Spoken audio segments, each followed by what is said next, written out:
Theni forest road பகுதியை சேர்ந்தவர் ஜெயமணி, வயது 49. இவர் அதிமுக முன்னாள் நகராட்சி கவுன்சிலர். அதே பகுதியில் நடிகர் அஜித்குமார் ரசிகர்கள் அவருடைய புகைப்படத்துடன் கூடிய சுவரொட்டிகளை ஒட்டியுள்ளனர்.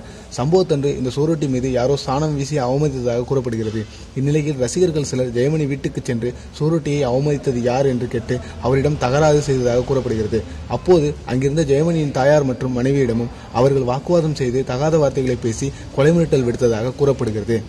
இதுகுறித்து தேனி போலீஸ் ஸ்டேஷனில் ஜெயமணி போலீசில் புகார் அளித்துள்ளார்.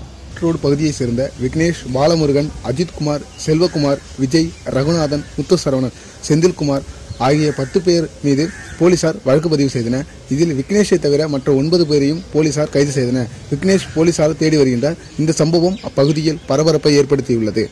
இந்த வீடியோ உங்களுக்கு பிடிச்சிருந்ததுன்னா லைக் பண்ணுங்க, கமெண்ட் பண்ணுங்க, ஷேர் பண்ணுங்க. மேலும் அப்டேட்டுகளுக்கு இந்த சேனலை சப்ஸ்கிரைப் பண்ணுங்க.